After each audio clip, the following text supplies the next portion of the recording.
Hello, friends. It's June, which means it's the first month of the year where it's just hot enough outside to not be sexy. But in America, we know June also means Gay Pride Month. So I want to wish everyone a happy Pride. And I'm not the only one. This year, it feels like every damn company with a logo is going full rainbow. You've probably seen these ads, like Burger King offering Whoppers with 2 top buns and 2 bottom buns. Listen, it's still bread. And every gay man I know is not eating bread in the summer. They're doing keto and crunches until October. But don't forget, companies weren't always jumping on the pride float looking like a Lisa Frank trapper keeper. When the gay rights movement first began in 1969, most companies were too afraid to advertise to gay people. They didn't want to offend the rest of America, especially religious conservatives. They were so uptight they thought pretzels are too sexy. All those twists. Oh, it's so sinful. So companies kept their distance, except for Absolute Vodka. Absolute was one of the first big companies to market to the queer community because those Swedes don't give a shit about the religious right. They were like, who cares if the right doesn't like us? All they drink is milk.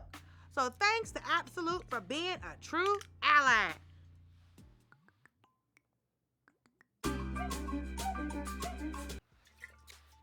It's a good year. I didn't drink the whole thing because I got a work meeting after this and they said I got to be sober this time. Anyway, as gay people became more visible in society, some advertisers slowly started reaching out into the community until the AIDS epidemic blew up. That sent companies fleeing for the hills again. Oh no, what if the gays look at our ads? Wait, is that how you get AIDS? But you know what company doubled down on their advertising during the AIDS crisis? That's right, Absolute Vodka.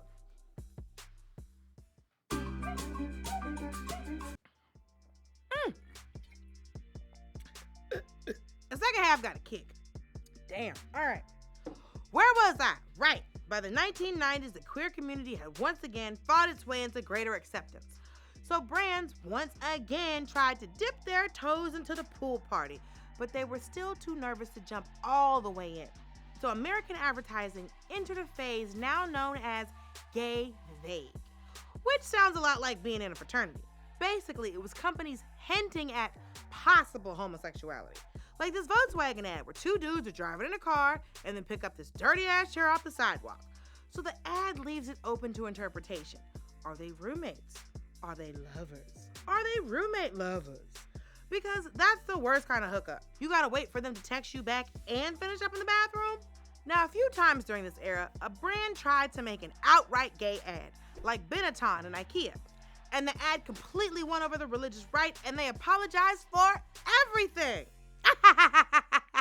Psych! One IKEA in Long Island even got a bomb threat. What is wrong with these religious fanatics? They know the furniture isn't gay, right? Plus, if there's one place that can reassemble after a bombing, it's an IKEA. Unfortunately for the religious right, but luckily for everyone else, their time was ending. Over the next 2 decades, Americans started to realize that gay people were just the same as everyone else, except with better abs. And as popular opinion improved, companies finally felt it was safe enough to take gay money. And this time it was major brands. Amazon started advertising to gay people. Coca-Cola aired a commercial with 2 dads during the Super Bowl. And Just Salad even had a big gay salad. Which, come on, that was just a regular salad. At least saw some glitter in it. And that brings us to today, when practically every company does Pride Month marketing. But just because every June a business acts like they're auditioning for Joseph and the Amazing Technicolor Dreamcoat, it doesn't mean their values line up with their tweets. Take AT&T, for example. They love to show everyone how much they support Pride, while also giving $1 million to anti-LGBTQ politicians and PACs. Or how retailers like H&M are launching Pride collections with items made in countries that criminalize homosexuality, which is another reason wearing this ugly-ass top should be a crime. And they aren't the only hypocrites donating to anti-queer causes, but hey, why go through all the trouble of listing them here? I'm no hater.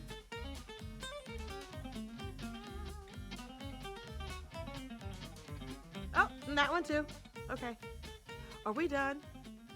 Let's listen. This is making me sad. The point is, enjoy all those gay Whoppers and pink Toyotas, but don't forget what this month is about. Pride is a time to celebrate the right to love who you want and to honor the people who fought to give us that right, back when no brand was on their side. Except for Absolute. You know what? One of those gay Whoppers sounds real good about now, though. I'm dizzy.